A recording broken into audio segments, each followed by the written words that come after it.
नमस्ते, आप सभी का स्वागत है चैनल रूपा मुखर्जी में। अगर आप यूजीसी नेट हिस्ट्री 2026 की तैयारी कर रहे हैं तो एंशिएंट इंडिया आपके लिए सबसे महत्वपूर्ण यूनिट में से एक है।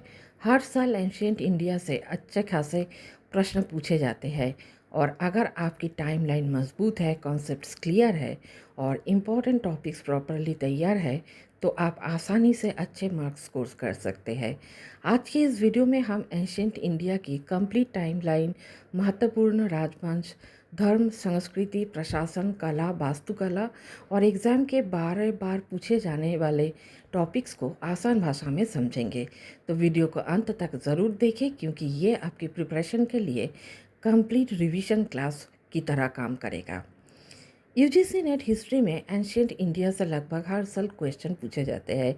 क्वेश्चन फैक्चुअल भी होते हैं और एनालिटिकल भी होते हैं, जैसे कौन सा शासक किस वंश से था, कौन सी सभ्यता कहाँ स्थित थी, कौन सा ग्रंथ किसने लिखा, प्रशासनिक व्यवस्था, धार्मिक आंदोलन, कला एवं स्थापत्य, क्रोनोलॉजी आधारित प्रश्न।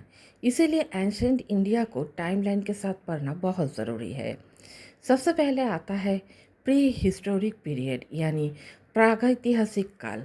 इसे 3 भागों में बांटा जाता है: पुरापाषाण काल, मध्यपाषाण काल, नवपाषाण काल। पुरापाषाण काल में मनुष्य शिकारी और भोजन संग्रह करता था, पत्थर के औजारों का प्रयोग करता था। आग की जानकारी बाद में हुई।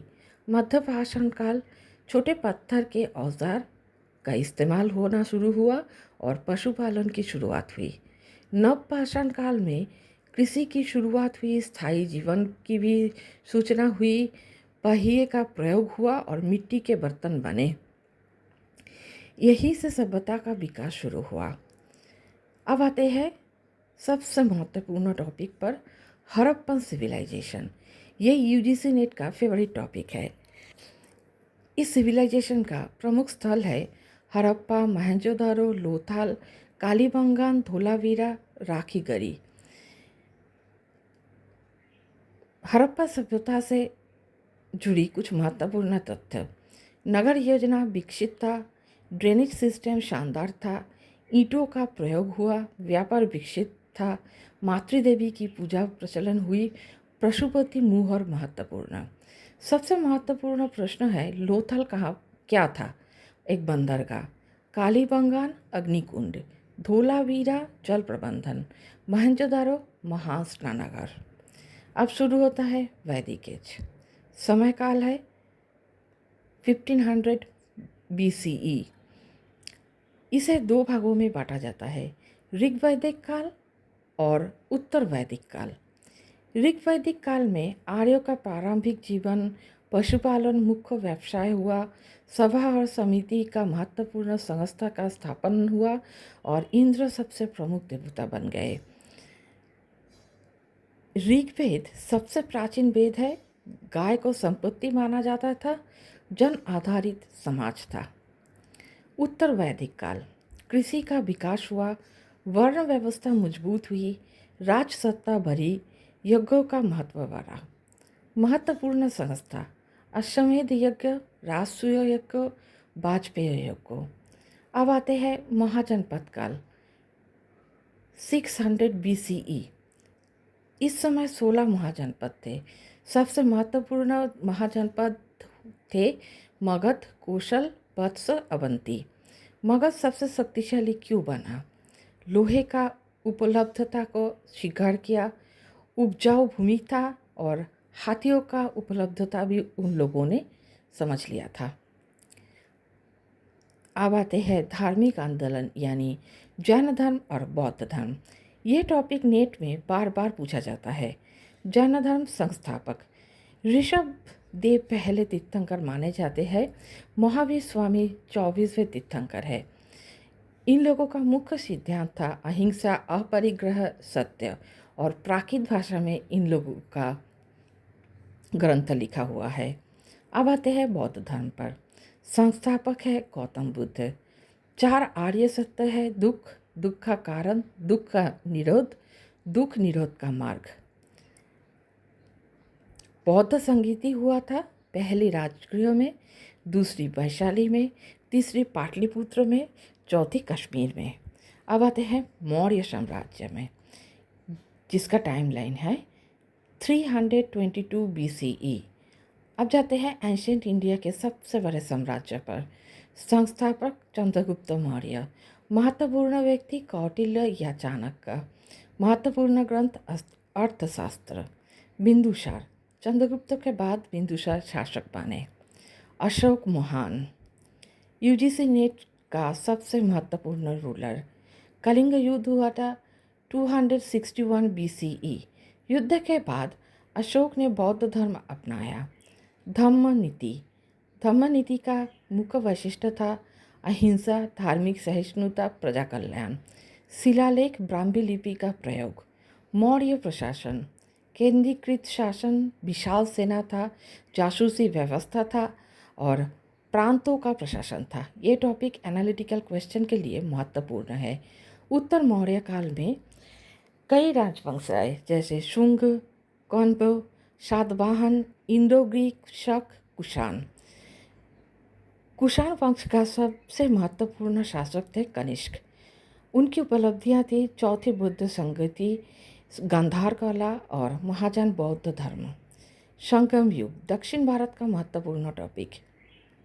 3 प्रमुख राजवंश चोल, चेर, पांडव और इनसे जुड़े महत्वपूर्ण तथ्य है संगम साहित्य का विकास हुआ, व्यापारिक विकास हुआ और रोमन व्यापार चालू हुआ। गुप्त साम्राज्य, इसे प्राचीन भारत का स्वर्ण युग यानी गोल्डन एज कहा जाता है। 320 ईसाई पूर्व में इसका स्थापना हुआ। संस्थापक थे श्रीगुप्त।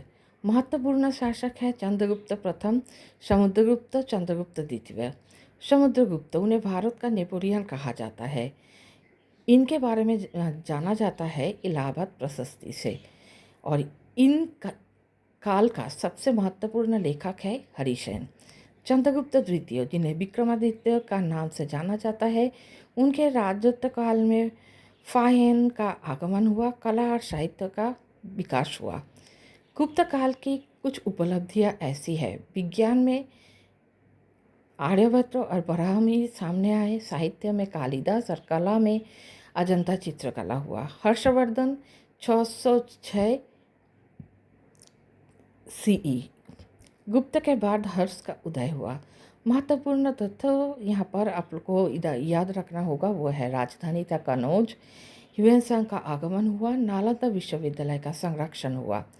दक्षिण भारत के राजवंश, अब साउथ इंडिया पर ध्यान देते हैं। चालुक्य वंश, पुलकेशिन द्वितीय महत्वपूर्ण शासक थे। हर्ष को उन्होंने हराया था। हर्ष मतलब हर्षवर्धन को। पल्लव वंश में महाबलीपुरम मंदिर हुआ और द्राविड़ शैली का वास्तुकला का विकास हुआ। चोल वंश यूजीसी नेट में बहुत इंपॉर्टेंट है। प्रमुख शासक राजराज प्रथम, राजेंद्र प्रथम। इन लोगों का नौसेना शक्ति बहुत ही स्ट्रांग था, स्थानीय शासन था और मंदिर स्थापत्य का बहुत विकास हुआ। एंशिएंट इंडिया के मोस्ट इम्पॉर्टेंट टॉपिक्स आप जानते हैं एग्जाम के लिए कौन कौन से हैं। सबसे ज़्यादा पूछे जाने वाले टॉपिक्स है सिंधु घाटी सभ्यता, उसके बाद वैदिक काल, उसके बाद जैन धर्म, उसके बाद बौद्ध धर्म, फिर मौर्य प्रशासन, अशोक के शिलालेख, गुप्त काल, संगम साहित्य, चोल प्रशासन और सबसे आखिर में आता है ancient Indian art and architecture. तो चलिए आर्ट एंड आर्किटेक्चर के बारे में कुछ जान लेते हैं। स्तूप क्या था? सांची और भरहुत। गुफाएं था अजंता इलोरा। मंदिर शैली थी नागर शैली, द्राविड़ शैली और बेसर शैली। एंशिएंट इंडिया का इम्पोर्टेंट बुक्स पढ़ने के लिए सबसे अच्छी किताबें हैं RS Sharma, Upendra Singh, Romila Thapar, DN Jha, IGNOU notes.